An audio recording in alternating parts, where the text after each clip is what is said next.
वर्ग 12वा विषय अर्थशास्त्र प्रकरण क्रमांक 4 पुरवठा विश्लेषण स्वाध्याय प्रश्न पहिला खालील विधाने पूर्ण करा। 1. जेव्हा पुरवठा वक्र वरच्या दिशेने जातो तेव्हा त्याचा असणारा उतार डॅश। पर्याय धनात्मक ऋणात्मक प्रथम धनात्मक नंतर ऋणात्मक असतो 0। उत्तर धनात्मक। 2. पुरवठा वक्र त्याच वक्रावर वरच्या दिशेने सरकणे म्हणजेच डॅश। पर्याय पुरवठा संकोच पुरवठ्याचा ह्रास पुरवठ्याचा विस्तार पुरवठ्यातील वाढ। उत्तर पुरवठ्याचा विस्तार। 3. जेव्हा पुरवठा वक्र मूळ पुरवठा वक्राच्या उजव्या बाजूस सरकतो त्यास म्हणतात पुरवठ्यातील वाढ। 4. इतर परिस्थिती स्थिर असताना केवळ किंमत कमी झाल्यामुळे नगसंख्या कमी होणे म्हणजेच डॅश। पर्याय पुरवठा संकोच पुरवठ्याचा ह्रास पुरवठ्याचा विस्तार पुरवठ्यातील वाढ। उत्तर 1. पुरवठा संकोच। 5. एकूण जादा नगसंख्येच्या विक्रीनंतर एकूण प्राप्तीत झालेली निव्वळ वाढ म्हणजे डॅश।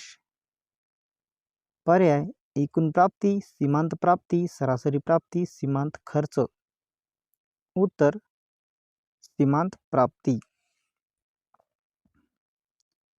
प्रश्न दुसरा सहसंबंध पूर्ण करा। 1. पुरवठ्याचा विस्तार बरोबर किंमत वाढ तर पुरवठ्याचा संकोच बरोबर किंमत घट। 2. एकूण प्राप्ती रिकामी चौकट सरासरी प्राप्ती एकूण प्राप्ती छेद एकूण नगसंख्या। तर याचं उत्तर आहे एकूण प्राप्ती एकूण नगसंख्या गुणिले किंमत। 3.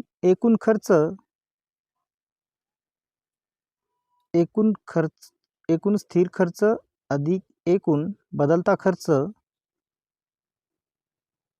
म्हणून सरासरी खर्च रिकाम्या चौकटीमध्ये येईल एकूण खर्च छेद एकूण नगसंख्या।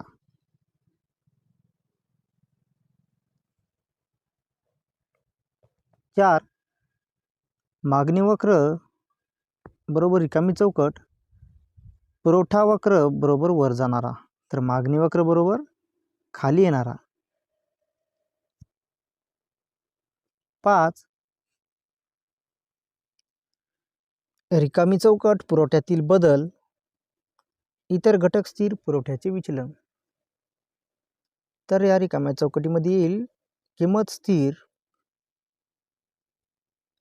प्रश्न तिसरा योग्य आर्थिक पारिभाषिक शब्द सुचवा। 1. स्थिर घटकावर केला जाणारा खर्च स्थिर खर्च। 2. प्रत्येक नगसंख्येच्या उत्पादनाचा खर्च सरासरी खर्च। 3. एका जादा नगसंख्येच्या उत्पादनामुळे एकूण खर्चात होणारी निव्वळ वाढ सीमांत खर्च। 4. प्रत्येक नगसंख्येच्या विक्रीनंतर मिळणारी प्राप्ती सरासरी प्राप्ती। प्रश्न चौथा फरक स्पष्ट करा। 1. साठा आणि पुरवठा। उत्तर साठा पुरवठा विशिष्ट कालावधीत विक्रेत्याकडे विक्रीसाठी उपलब्ध असलेली एकूण नग संख्या म्हणजे साठा होय। विशिष्ट वेळी विशिष्ट किमतीला साठ्यातील जो भाग प्रत्यक्ष बाजारात विक्रीसाठी आणला जातो त्यास पुरवठा म्हणतात। साठा हा उत्पादनावर अवलंबून असतो पुरवठा हा साठा व किमतीवर अवलंबून असतो। साठा हा स्रोत आहे तर पुरवठा हा प्रवाह आहे। साठा हा पुरवठ्यापेक्षा जास्त असतो पुरवठा हा साठ्यापेक्षा जास्त असू शकत नाही।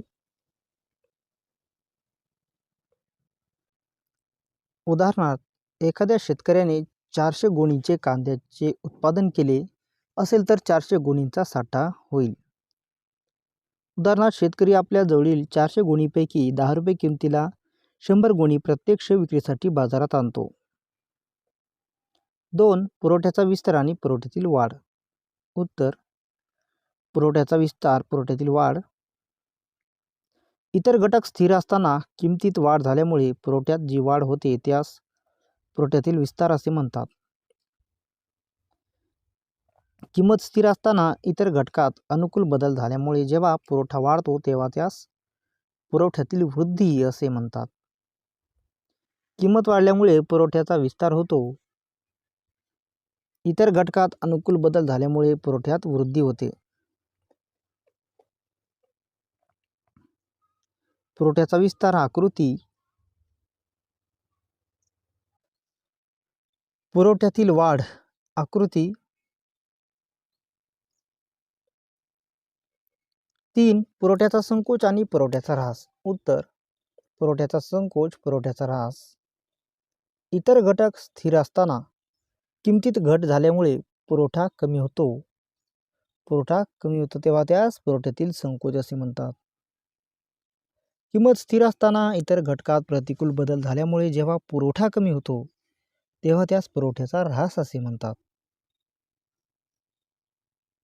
किंमत कमी झाल्यामुळे पुरवठ्याचा संकोच होतो. इतर घटकात प्रतिकूल बदल झाल्यामुळे पुरवठ्यात ऱ्हास होतो. पुरवठ्याचा संकोच आकृती. पुरवठ्याचा ऱ्हास आकृती.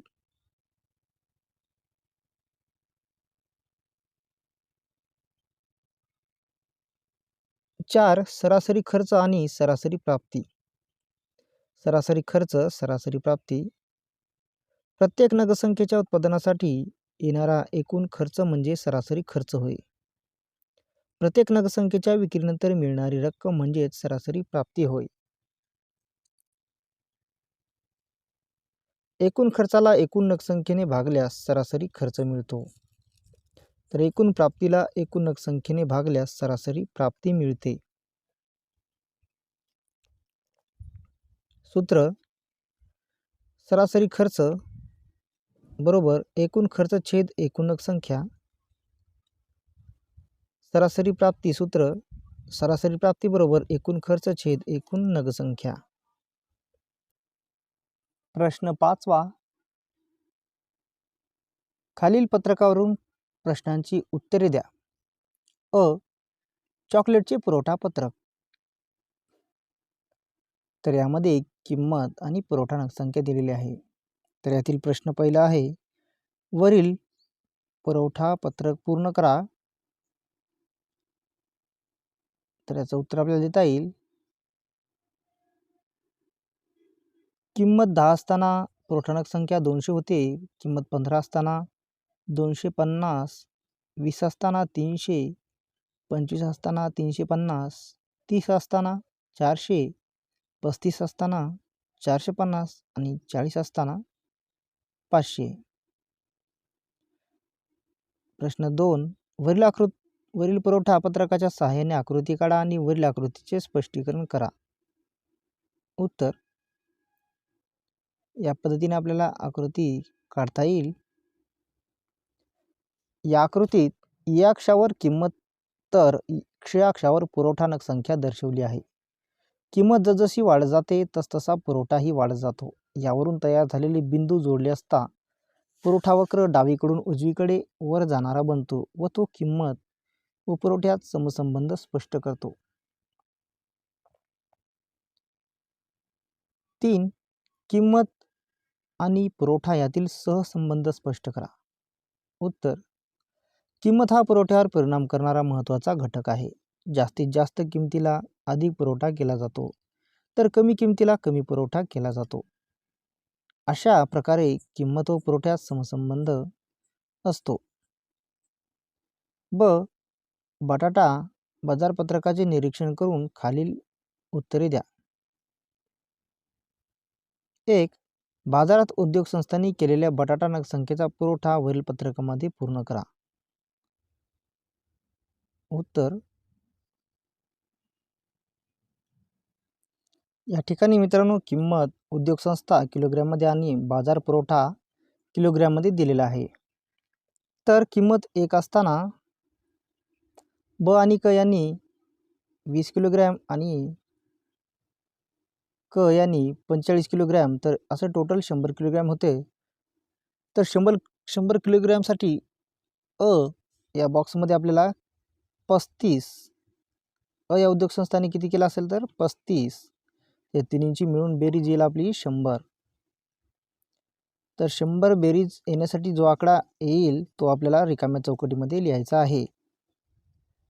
तर दुसरा, किंमत 2 असताना उद्योग संस्था 37, ब उद्योग संस्था 30 आणि क उद्योग संस्था 45 असा बाजार पुरवठा केला असता, तर आपल्याला या ठिकाणी बॉक्स दिलेला आहे रिकामा, तर त्यामध्ये याचं उत्तर लिहायचं आहे. तर आपल्याला काय करावं लागेल, तर या तिन्ही संस्थांची बेरीज करावी लागेल.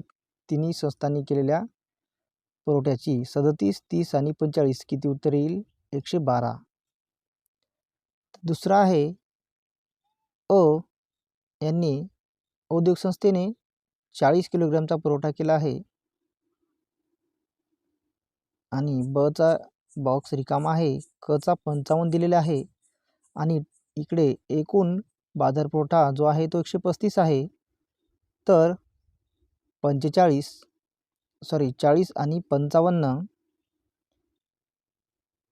40 आणि 55 किती होता? तर 95. तर किती आपल्याला बॉक्समध्ये टाकावं लागतील? तो 135 येतील. 135 उत्तर येण्यासाठी आपल्याला बॉक्समध्ये रिकाम्या बॉक्समध्ये लिहावं लागेल 40. तेव्हा आपलं उत्तर येईल 135.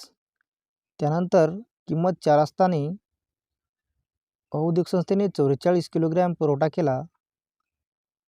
50 बहुउद्योग संस्थेने 50 किलो केला. तर क या उद्योग संस्थेने किती केला?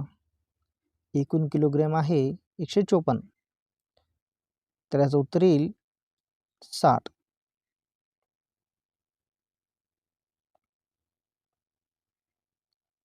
2. पत्रकाच्या सहाय्याने बाजार पुरवठा वक्र काढून त्याचे स्पष्टीकरण करा. तर याचं उत्तर दिलेले आहे ते या पद्धतीने वक्र काढता येईल. तर या आकृतीत या अक्षावर किंमत तर क्ष अक्षावर पुरवठा नग संख्या दर्शवली आहे. किंमत जशी वाढत जाते तसा पुरवठाही वाढत जातो. यावरून तयार झालेले बिंदू जोडले असता पुरवठा वक्र डावीकडून उजवीकडे वर जाणारा बनतो व तो किंमत व पुरवठ्यात समसंबंध स्पष्ट करतो. प्रश्न 6वा, खालील प्रश्नांची उत्तरे द्या. 1. एकूण खर्च व एकूण प्राप्ती या संकल्पना स्पष्ट करा. उत्तर, एकूण खर्च व्याख्या, उद्योगाने वस्तूच्या उत्पादनासाठी आवश्यक असणाऱ्या उत्पादन घटकांवर केलेला खर्च म्हणजे एकूण खर्च होय. एकूण स्थिर खर्च आणि एकूण बदलता खर्च यांची बेरीज केल्यास एकूण खर्च मिळतो. स्थिर घटकांवर केलेला खर्च म्हणजे स्थिर खर्च होय. उदाहरणार्थ यंत्र, इमारत. तर बदलत्या घटकांवर केलेला खर्च म्हणजे बदलता खर्च होय. उदाहरणार्थ कच्चा माल, श्रम, इंधन इत्यादी. याचे सूत्र आहे एकूण खर्च बरोबर एकूण स्थिर खर्च अधिक एकूण बदलता खर्च. एकूण प्राप्ती व्याख्या, वस्तूच्या विक्रीनंतर उद्योगाला मिळणारी एकूण रक्कम म्हणजेच एकूण प्राप्ती होय. एकूण प्राप्ती हे उद्योग संस्थेचे एकूण उत्पन्न असते. एकूण नग संख्येला किमतीने गुणले असता एकूण प्राप्ती मिळते. सूत्र, एकूण प्राप्ती बरोबर एकूण नग संख्या गुणिले किंमत. 2. पुरवठा निर्धारित करणारे घटक स्पष्ट करा. उत्तर, पुरवठ्यावर परिणाम करणारे घटक खालीलप्रमाणे. 1. किंमत. किंमत हा पुरवठ्यावर परिणाम करणारा महत्त्वाचा घटक आहे. जास्त किमतीला अधिक पुरवठा केला जातो, तर कमी किमतीला कमी पुरवठा केला जातो. अशा प्रकारे किंमत व पुरवठ्यात समसंबंध असतो. 2. तंत्रज्ञानाची स्थिती. उत्पादन तंत्रज्ञानात सुधारणा केल्यास उत्पादन खर्च कमी होतो. त्यामुळे उत्पादन वाढून पुरवठाही वाढतो. याउलट जुन्या तंत्रज्ञानाचा वापर केला जात असेल तर पुरवठा कमी राहील. 3. उत्पादन खर्च. उत्पादनाचा खर्च हा उत्पादन घटकांच्या किमतीवर अवलंबून असतो. उत्पादन घटकांच्या किमती वाढल्या तर खर्च वाढतो. त्यामुळे पुरवठा कमी होतो. याउलट किंमत कमी झाल्यास पुरवठा कमी होतो. 4. पायाभूत सुविधा. वाहतूक, दळणवळण, वीज इत्यादी पायाभूत सेवांचे प्रमाण कसे आहे यावर देखील पुरवठा अवलंबून असते. सुविधा जेवढ्या जास्त तेवढा पुरवठा जास्त. याउलट पुरवठा कमी राहतो, म्हणून पायाभूत सुविधाचाही पुरवठ्यावर परिणाम होतो. 5. सरकारची धोरणे. सरकारची धोरणे कशी आहेत यावरही पुरवठा अवलंबून असतो. जर सरकारचे धोरण वस्तूच्या पुरवठ्यात वाढ करणे असेल तर पुरवठा वाढतो. याउलट धोरणामुळे पुरवठा कमी होतो. उदाहरणार्थ, सरकारने करांचे प्रमाण वाढवले तर खर्च वाढून उत्पादन व पुरवठा कमी होतो. 6. नैसर्गिक परिस्थिती. कृषी उत्पादनांचा पुरवठा हा नैसर्गिक परिस्थितीवर अवलंबून असतो. नैसर्गिक परिस्थिती अनुकूल असेल तर उत्पादन वाढून पुरवठा वाढतो.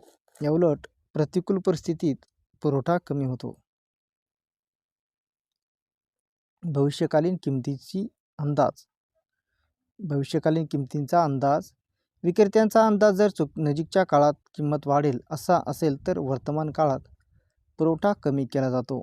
याउलट किंमत कमी होईल असा अंदाज असेल तर वर्तमान काळात पुरवठा वाढतो. इतर घटक. बाजाराचे स्वरूप, आयात निर्यात धोरण, औद्योगिक संबंध, इतर वस्तूंच्या किमती. प्रश्न 7. सविस्तर उत्तरे द्या. 1. पुरवठ्याचा नियम अपवादासह स्पष्ट करा. उत्तर. प्रस्तावना. डॉक्टर आल्फ्रेड मार्शल यांनी 1890 मध्ये आपल्या अर्थशास्त्राची मूलतत्वे प्रिन्सिपल्स ऑफ इकॉनॉमिक्स या ग्रंथात हा सिद्धांत खालीलप्रमाणे मांडला. या सिद्धांतात किंमत व पुरवठा यांच्यातील संबंध स्पष्ट केला आहे. नियम. इतर परिस्थिती स्थिर असताना वस्तूच्या अधिक किमतीला जादा नगसंख्येचा पुरवठा केला जातो व वस्तूच्या कमी किमतीला कमी नगसंख्येचा पुरवठा केला जातो. तक्त्याद्वारे स्पष्टीकरण. किंमत व पुरवठा यांचा फलन संबंध खालीलप्रमाणे स्पष्ट करता येतो. Sx = F of Px. S बरोबर पुरवठा, F बरोबर फलन, P बरोबर किंमत. पुरवठ्याचा सिद्धांत पुढील तक्त्याद्वारे स्पष्ट करता येईल. किंमत, पुरवठा. तर या तक्त्यामध्ये असे दिसून येते की वस्तूची किंमत 10 रुपये असताना विक्रेता 1 नगाचा पुरवठा करतो आहे. किंमत वाढून 20 रुपये झाल्यास विक्रेता 2 नगांचा पुरवठा करत आहे. अशीच किंमत वाढून 30 रुपये झाल्यास 3 नगांचा पुरवठा केले जाते. तर किंमत 20 रुपये झाल्याने पुरवठा 4 नग होते आणि किंमत वाढून 50 रुपये झाल्यास विक्रेता पुरवठा वाढून 5 नग होते. म्हणजेच किंमत वाढल्यास पुरवठा वाढतो. यावरून किंमत व पुरवठा यात समसंबंध स्पष्ट होतो. आकृतीद्वारे स्पष्टीकरण. या आकृतीत य अक्षावर किंमत आणि क्ष अक्षावर पुरवठा नगसंख्या दर्शवली आहे. तर प हा खालून वर जाणारा पुरवठा वक्र आहे. येथे किंमत वाढत जाते तसे वस्तूचे नग अधिक विक्री केले जातात. यावरून तयार झालेले बिंदू जोडले असता पुरवठा वक्र डावीकडून उजवीकडे वर जाणारा बनतो. यावरून किंमत व पुरवठ्यात समसंबंध स्पष्ट होतो. गृहीतके. 1. उत्पादन खर्च स्थिर. 2. उत्पादन तंत्रज्ञान स्थिर. 3. हवामानात बदल नाही.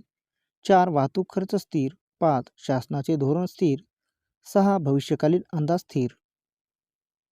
अपवाद. 1. श्रमाचा पुरवठा. दिलेल्या वेतन दरावर श्रमिकांनी केलेल्या कामाचे तास म्हणजे श्रमाचा पुरवठा होय. मजुरीचा दर जसा वाढतो जातो तसे कामाचे तास वाढवले जातात. परंतु मजुरीचा दर ठराविक दरापेक्षा जास्त झाला तरी मजुरीचे तास कमी केले जातात. कारण अशावेळी श्रमिक विश्रांतीला जास्त महत्त्व देतो. त्यामुळे श्रमाची पुरवठा वक्र मागे वळणारा बनतो. त्यामुळे हा पुरवठा नियमाचा अपवाद ठरतो. 2. कृषी उत्पादने. कृषी उत्पादने देखील पुरवठा नियमाला अपवाद आहेत. कारण किंमत वाढली असता कृषी उत्पादनामध्ये वाढ आणि किंमत कमी झाल्यावर कृषी उत्पादनात घट करता येत नाही. 3. नाशवंत वस्तू.